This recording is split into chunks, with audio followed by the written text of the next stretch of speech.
Di su ona lipa vremena kad se u mistu živilo od karnevala do karnevala.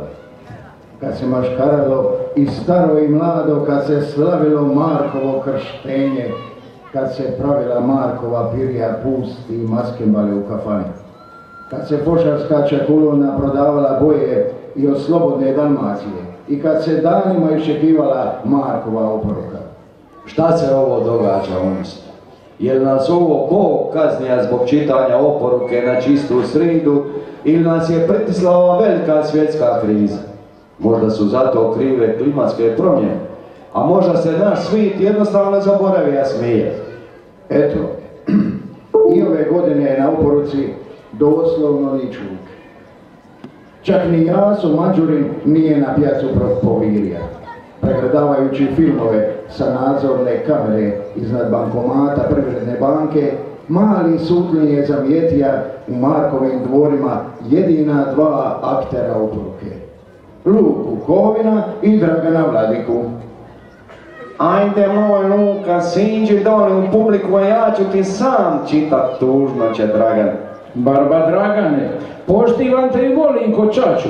Pročitat ću šta god napišeš, ali me nemoj sili da stoji na kiši i da se nasilu smije. Ja ću čitat, a ti se smiji. Kako se ni nakon više od ure nisu mogli dogovoriti ko će čitat, a ko će se smijeti.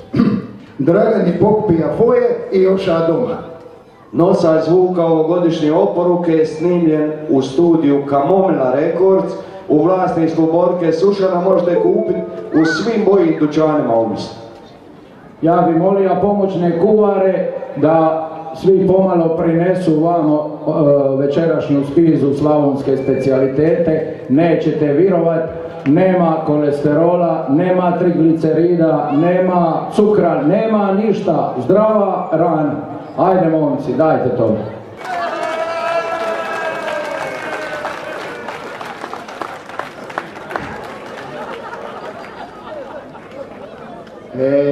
Da nam je sve u državi uređeno kod zdravstva u Opuzenu.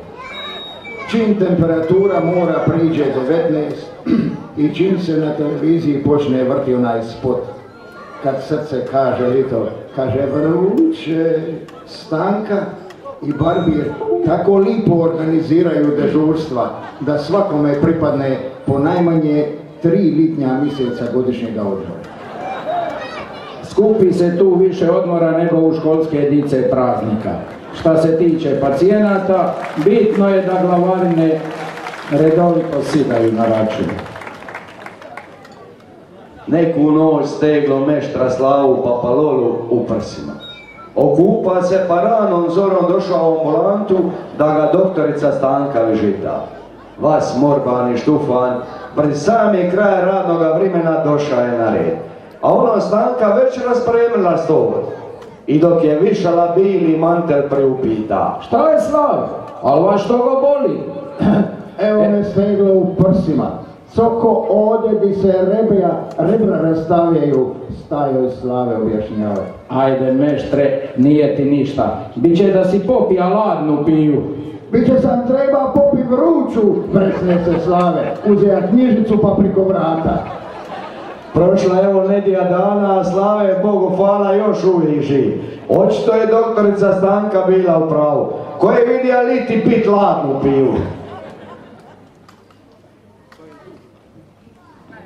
U ona dobra stara vremena, još dok smo bili mala mjesna zajednica na čelu sa Ivom Krmekom Kokošarom, imali smo i PIK, i PPK, Bloketaru, Kamenolom, veliki kud sa 10 sekcija, izviđače, mnogobrojna sportska društva i da dalje ne nabrajamo. Danas, kad smo veliki grad, sa gradonačelnikom Ivom Pičulom nemamo baš ništa ili gotovo ništa. Još jedino glazbu i Neretvanca. Stariji i ono nešto mlađi sitit će se vremena kad se čula pisma sa svakoga kantuna i ispod svake balature i tako po cijele noći. Danas ne smiješ ni upo bila dana zapivat, a da ne završiš u pržunu. Godinama je opuzenski zet Smiljan Šunić As. bez pogovora podnosija halabukus iz kafe bara Jerry u vlasništvu malog Ante Franića. Podnosio je on i škripu neatestiranih klima sa obližnjih trafika i bređanje penta iz susjednog dvorišta. Stoički je trpija klaskanje do Stipanovih mezošjolanih postola, do pod štapa Gigana i Vite, gnjackanje penala obližnjeg lokalnog slikara i lizenje crvenih pauka niz obe Kapovićeve naranče, sve dok mu nije prekipilo. Evo baš ovo lito i to na svetoga Antu, zaštitnika male dice i nemoćnih, po zagovoru Cmikija 4 naša uvažena mišćanina i hrvatska branitelja uz pomoć interventnog voda specijalne policije nasilno su izvedeni iz kafića Jerry i privedeni u policijsku postaju Metković zbog grubog remećenja javnog reda i mira u ranim popodnevnim satima. I to redom. Jure Japanac, Boris Baldin i Denis Šetka. Na triježnjenje. Dado Kurša. Na odvikavanje. U posjedu smo zapisnika tog višesatnog istražnog postupka. Evo kratkih isječaka. Vaše ime, gospodine? Dežurni istražitelj upita Juru. Japanac. Ma ne ličite mi na Japanca? Primijeti istražitelj. Niti meni klempo na policajca. Zaključi Jure. Gospodine Denis, jeste li vi ovdje prvi put? Priupita policajac uzimajući mu otisak prsta. Prvi put? Jel ti to mene vriđaš? Odbrusi Šetka.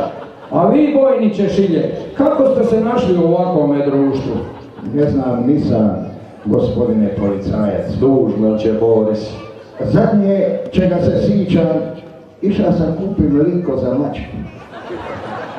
Tek u dnu ćelije, ščučuren i do grla umotan dekon, Dado Kurša branija se šutnjom.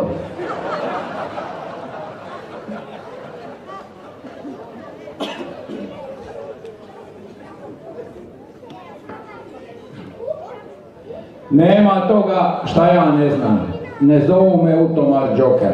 Hvali se Branko Popić, okupljenima Oluja, pilskajući 10. pivu. Samo jednu stvar nikako sebi ne mogu predočiti. Evo, dobro me pratite. Nastavija Branko priču. 47 godina živio u Jugoslaviji. Nasreću sam iz nje na vrijeme uteka. Zadnjih 20 godina živim u slobodnoj i nezavisnoj državi Hrvatskoj.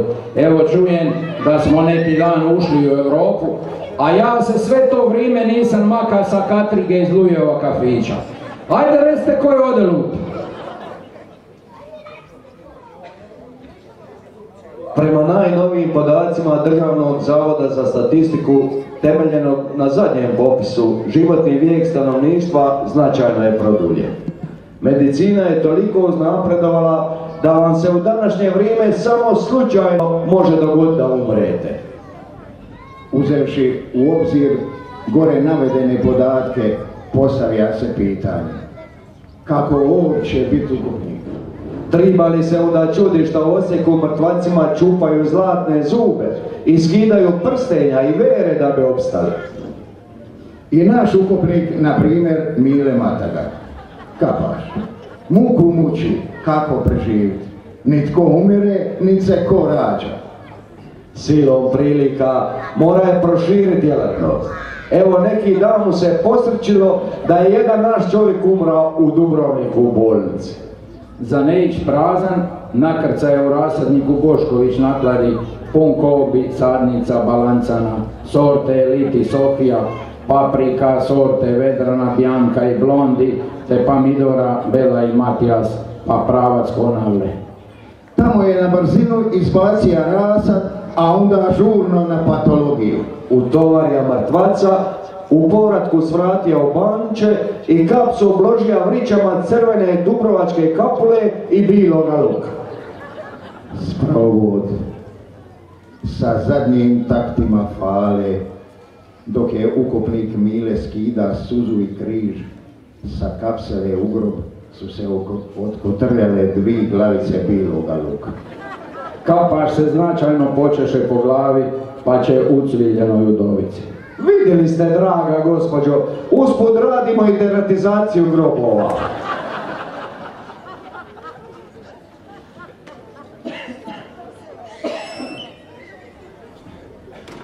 Ljudi moji, koje smo mi misto?